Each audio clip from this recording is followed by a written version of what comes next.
Dizem que o arco do Distrito do Entretenimento é o melhor de Kimetsu no Yaiba, e eu tendo a concordar com essa afirmação. Por que ele é tão amado assim?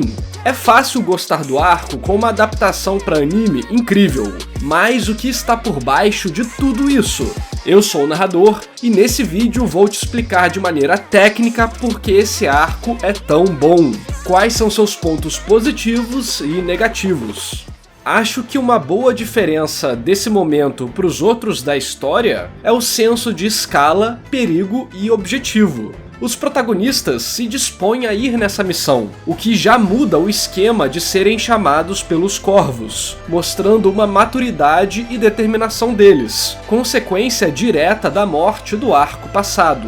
E isso é algo muito legal. É como se eles mudassem a marcha da história. Antes, eles apenas reagiam ao mundo em volta deles e seguiam a organização, combinando com o fato de serem apenas iniciantes e inexperientes. Mas o mundo jogou isso na cara deles, o que gerou todo o treinamento e determinação para mudar isso. Assim, Tanjiro, Zenitsu e Inosuke tomam a decisão de ajudar o Uzui, ganhando mais proatividade na história e mostrando o crescimento tanto deles quanto da trama. Esse pode ser um detalhe pequeno, mas são desses momentos imperceptíveis que a história constrói o aproveitamento do leitor sem nada grandioso acontecendo. Tudo isso se junta com a escala da missão, que seria protagonizada por um Hashira sozinho, ou seja, é uma missão perigosa. E o objetivo desse arco também é muito mais pessoal. Primeiro, precisamos salvar as esposas do Uzui, depois derrotar o Oni. Pela primeira vez, não vamos salvar um civil ou figurante sem muita conexão com o elenco. Vamos salvar ninjas que foram capturadas e que possuem impacto emocional grande no Hashira. O local também ajuda, um bairro/cidade movimentada, Oni se misturando a humanos e tudo mais. Todos esses elementos criam um início engajador para a história, que faz algo bem diferente do que ela estava acostumada. Agora falando de elementos mais técnicos da escrita, ao chegarem lá, a autora utiliza um esquema clássico de separar personagens para unir depois. Essa separação cria diversas perspectivas da trama, e ela pode trocar de uma para outra para administrar a tensão, fazer mistérios, surpresas. Talvez essa seja uma das técnicas mais comuns em shonen, mas se mal aplicada, pode deixar o ritmo da história muito entediante. Aqui ela é bem feita, além de ter um motivo muito bom para acontecer dentro da trama, aproveitando também para fazer uma comédia divertida. Depois do Zenitsu dormindo, minha versão preferida do Zenitsu é ele tocando aquele banjo maluco lá. Enfim, esses três personagens vão coletando as peças do quebra-cabeça para o leitor, aumentando a tensão gradativamente. Inclusive, para aumentar o drama da revelação, que não é lá essas coisas, mas pelo menos tem algo, o Tanjiro traz para a história um leve drama com a cortesã de luxo, que é logo atacada pela Daki, e culmina em sua revelação e no início da subida de tensão geral do arco.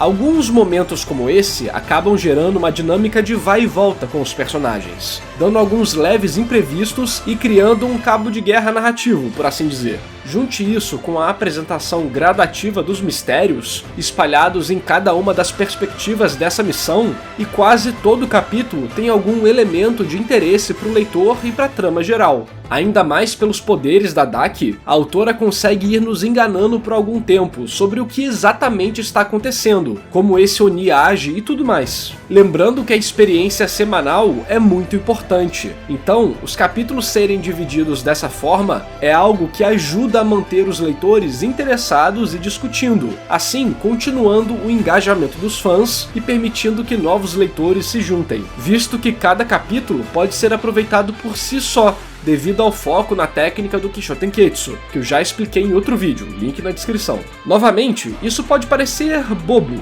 mas esses elementos dão a substância que a história precisa para ir conectando os acontecimentos e não simplesmente parecer uma colcha de retalhos. Então, chegamos nos momentos que mais se destacam no arco, as lutas. Mas por que exatamente elas são boas? Antes de descobrir, dá o like no vídeo e se inscreve no canal para não perder nenhuma análise técnica dos seus animes e mangás favoritos. Toda semana solto vídeo novo aqui no canal. Então, As lutas desse arco possuem alguns diferenciais em comparação aos arcos antigos de Kimetsu, tanto em questão de novos elementos sendo aplicados, quanto na qualidade das técnicas utilizadas. Como de costume em todo shonen, a luta do protagonista vai ficando cada vez mais intensa, enquanto o personagem sempre quase consegue fazer algo, mas então falha. Isso é o que chamamos de ciclo de tentativa e falha, que vai deixando o espectador ou leitor cada vez mais ansioso e acaba gerando engajamento no processo. Esse é um elemento que se destaca muito nesse arco. A batalha inteira possui vários ciclos desse, o que torna ela um grande espetáculo de intensidade, nervosismo e perigo.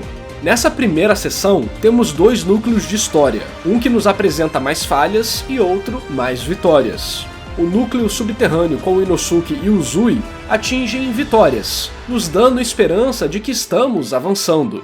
E o núcleo do Tanjiro acaba por não conseguir avanços contra a Daki, mas no processo mostra para o leitor algumas técnicas da vilã, que serão utilizadas tanto para tirar a esperança dos leitores, quanto para dar aquele gostinho de vitória no final.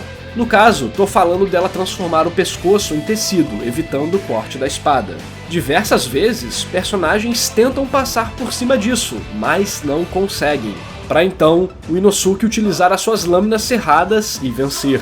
A reutilização constante dessa técnica ajuda o leitor a entender o desespero dos personagens, e também nos dá uma sensação de surpresa caso não tivéssemos pensado nessa solução. Outro pontinho relevante desse ciclo de tentativa e falha é a utilização da respiração do sol pelo Tanjiro. Ele acaba falhando no meio do processo, mas isso ajuda a cena final não ficar tão forçada assim. Inclusive, esse é mais um exemplo de ciclo de tentativa e falha. O Tanjiro acaba tendo uma presença tão forte, utilizando as técnicas da maneira correta, que a Daki vê o criador da respiração do sol através das memórias nas células dela do Muzan. Então o Tanjiro começa a superar a Oni em todos seus movimentos, chegando muito próximo da vitória, porém nem percebia que não estava respirando direito, e logo antes de dar o golpe final, colapsa, falhando em eliminar o inimigo. Esse tipo de situação sempre é muito bem-vinda. Existem mais alguns detalhes interessantes nessa cena, que eu vou comentar mais pra frente. Continuando, o arco entra em seu ápice após mais um ciclo de tentativa e falha. O Uzui salva Tanjiro, decapitando o Daki, que começa a fazer uma birra. Tudo é meio esquisito, e o Hashira percebe isso.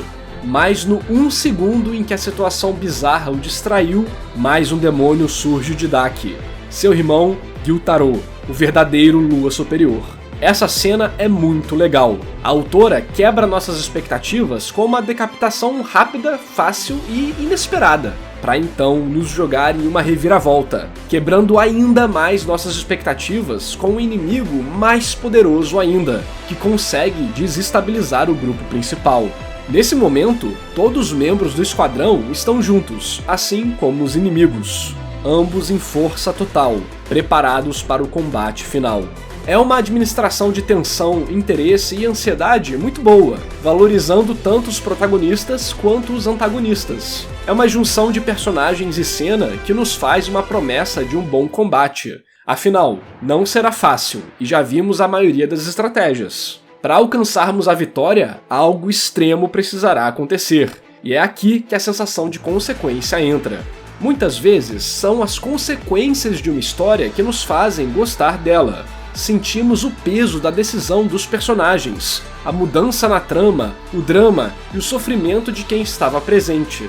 Uma história sem consequências normalmente perde o apelo.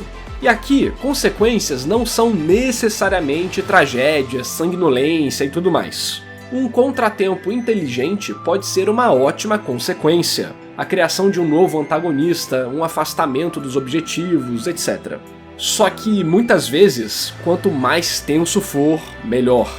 Nesse arco, sinceramente, não há grandes consequências, fora um Hashira debilitado. Mas a maneira que isso é construído, a sensação que a história passa, nos dá exatamente esse gostinho de que eles pagaram um preço pela vitória. Dentro das devidas proporções, em One Piece no arco de Sabaody o mesmo acontece. O autor salva todos os personagens, mas a sensação na história e pro leitor é de derrota, de tragédia, de consequência pelos atos dos personagens. A maneira que isso é construído em Kimetsu envolve tanto perdas físicas de alguns personagens, quanto a sensação de derrota e desespero, de todos os recursos estarem sendo exauridos. Essa exaustão chega até o espectador/leitor, de certa forma. A quantidade de tentativas, quase vitórias e falhas que ocorrem nessas lutas não é pouca coisa não, hein? Chegamos tão perto da vitória em tantas instâncias que acabamos ficando cansados junto dos personagens, mas de uma maneira positiva, pois estamos sentindo na pele o que eles estão passando, e não estamos nos cansando por uma leitura chata. Outro ponto positivo é que essa é uma luta bem dinâmica em relação aos seus acontecimentos. As decisões tomadas pelos personagens e alguns auxílios que recebem só são possíveis por terem completado seu objetivo anterior, de salvarem as esposas do Uzui, que acabam auxiliando na luta com as kunais. Isso já dá um valor extra para a situação e conecta diferentes pontos da história. Mas acho que talvez a melhor parte do arco disparadamente seja o Zenitsu dormindo o tempo todo. Assim não precisamos escutar ele gritando, nem temos aquela comédia bem fraca e repetitiva do personagem. Brincadeiras à parte, nem tudo no arco é bom. Como disse antes, nada é perfeito. Infelizmente, temos um uso excessivo de flashbacks da família do Tanjiro durante o arco. Além de ser algo sem conexão emocional com o leitor ou espectador, o reuso constante deixa esses flashbacks como uma técnica barata para resolver problemas difíceis. A maioria deles fazem o Tanjiro acordar e se recuperar, o que deixa tudo bem repetitivo na real. Porém, tem um que é bem utilizado. Logo antes do Tanjiro vencer a Daki utilizando a respiração do sol / Hinokami no Kagura, seu irmão ou irmã, não lembra agora, o lembra de respirar. Isso quebra a sequência de golpes no meio, o deixando debilitado e dando uma escapatória para a vilã. Por mais que dentro do mundo de Kimetsu isso tenha salvo o personagem, dentro da narrativa, foi um elemento que o fez dar uns passos para trás em relação ao progresso que estava fazendo. Então, foi um uso bem legal narrativamente, no meio dos outros que foram meio baratos. Outro problema foram técnicas de combate / momentos que não tiveram uma preparação e geraram um grande impacto narrativo. O que quero dizer com isso? Vamos para a primeira temporada para eu dar um exemplo. Durante a luta contra o Garoto Aranha, a Hinokami no Kagura e a técnica de fogo da Nezuko são apresentadas de maneira narrativamente ruim, devido à sua falta de preparação.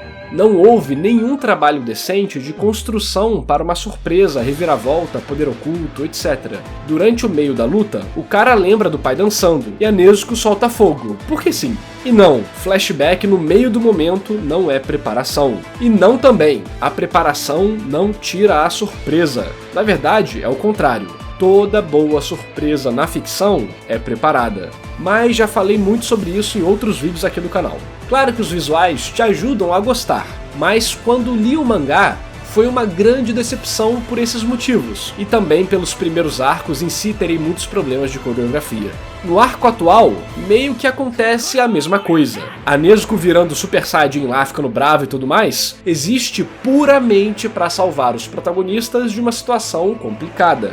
E é normal que autores às vezes sacrifiquem técnicas de narrativa, seja porque se viram num beco sem saída, ou porque preferem desenvolver outro momento no lugar desse. Só que infelizmente, a autora parece sempre errar nesses momentos, o que talvez mostre uma dificuldade em organizar alguns aspectos de sua história no ritmo que a Shonen Jump exige. O intuito desses vídeos é exatamente entender onde os mestres têm dificuldade e tentar aprender com isso. Então, essa cena da Nezuko, apesar de legal, poderia ter um preparo anterior para que quando rolasse, nós fizéssemos um "Ah, então foi por isso que naquela cena..."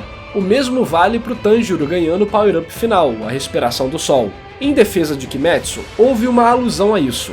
Só que rola aquela famosa situação shonen. O personagem já quase morreu 30 vezes, está completamente exausto e tudo mais. Só que libera um poder novo no último segundo que o faz vencer. Claro, isso faz parte até do objetivo de um shonen, mas existe um balanço delicado entre o motivador e o forçado. Pra mim, o clima do momento consegue deixar tudo legal, mas já falo sobre isso. Outro momento que também força a barra é o Inosuke movendo o próprio coração, mesmo tendo sido pego completamente de surpresa por trás por um Oni Lua superior que o supera em todos os quesitos. É ok aceitar que ele pode fazer isso, mas do jeito que foi mostrado, quando passa o momento legal, você acaba se pegando pensando, ué, como assim? Ele e a Nezuko foram os que mais me incomodaram desses 3 problemas que eu mencionei. Mas, em geral, o clima construído durante esse final foi muito bom, tanto na parte narrativa quanto na visual. Então, ficamos bem no limite de algo que poderia ter ficado mentiroso demais, por assim dizer. E para alguns, de fato foi, mas minha suspensão de descrença deixou passar graças aos motivos que eu listei. De qualquer forma, esse é o tipo de coisa que é muito perigoso de se olhar como exemplo de escrita. Tirar poderes do nada, essas coisas, sabe? Então, se você tá querendo contar uma história, não use isso como parâmetro de algo positivo. Acho que você vai perceber que minhas críticas para esse arco são pequenas e envolvem mais a narrativa durante o combate. O fato é que, realmente, o arco é bom. O ritmo é interessante, as coreografias melhoram, os inimigos propõem um desafio legal, a construção macro e micro são bem feitas, o trabalho em equipe é muito bem-vindo. Em geral, foi uma experiência boa, tanto no anime quanto no mangá. Vocês vão perceber que eu não falei da Nezuko dando uma de Jesus e curando a lepra dos outros, não é? Pois é, eu prefiro nem falar disso, porque é uma das piores maneiras que Kimetsu podia ter acabado esse arco. Já o flashback dos irmãos é legal, porém a obra fica só na primeira camada de aproveitamento, não utilizando nenhum tipo de metáfora ou comparação interessante do Tanjiro e da Nezuko com os 2 irmãos Onis. É uma pena porque temos uma pista de que isso seria algo relevante, mas acaba que nunca é utilizado. Em geral, esse é o maior problema de Kimetsu, ele não ousa. Tudo é sempre o arroz e feijão básico da primeira camada. Mas isso não é totalmente ruim, e no vídeo da semana que vem eu vou comentar sobre isso. Mas meio que preferi o mangá por algum motivo que não consigo dizer exatamente qual é. Talvez seja pelo ritmo dos capítulos, que realmente estavam muito bons, e que no anime acaba meio que se desfazendo, já que adapta vários de uma vez. Todos os outros arcos eu achei que o anime foi infinitamente superior. Mas e aí? Eu quero saber de você. O que achou desse arco? Valeu todo o hype? E Kimetsu em geral, é superestimado ou subestimado? Me diga aí nos comentários. Normalmente não faço apelos nos vídeos, mas o YouTube vai reduzir em 10% o valor que recebemos das propagandas. Sendo que ele já come 30% de tudo que ganhamos e do resto que sobrou pagamos 24% de imposto na fonte lá nos Estados Unidos. Então, o apoio direto de vocês está ficando cada vez mais importante. Por isso, caso você possa ajudar, considere fortemente fazer isso. Você pode apoiar pelo PicPay Assinaturas, que é a melhor opção para mim. Também temos o clube de membros do YouTube. A recompensa de todos são basicamente iguais, mas o clube de membros do YouTube tem alguns detalhezinhos extras, mas come 30% de tudo que é arrecadado. Caso não possa ajudar financeiramente, dar o like, se inscrever no canal e compartilhar o vídeo já é mais do que o suficiente. Obrigado. E esse vídeo só foi possível graças às lendas do canal, André Luiz Melo, Gabriel Botarelli e Overhaul Engenharia de Manutenção, aos heróis Aleph Belles, Cindy Avelino, Gabriel Lourenço de Souza, Kagerui, Leonardo de Brito Correia, Pedro Henrique Matos Souza de Santana, Virgílio Missão e a todos que apoiam o meu trabalho. Obrigado por assistir e até o próximo vídeo!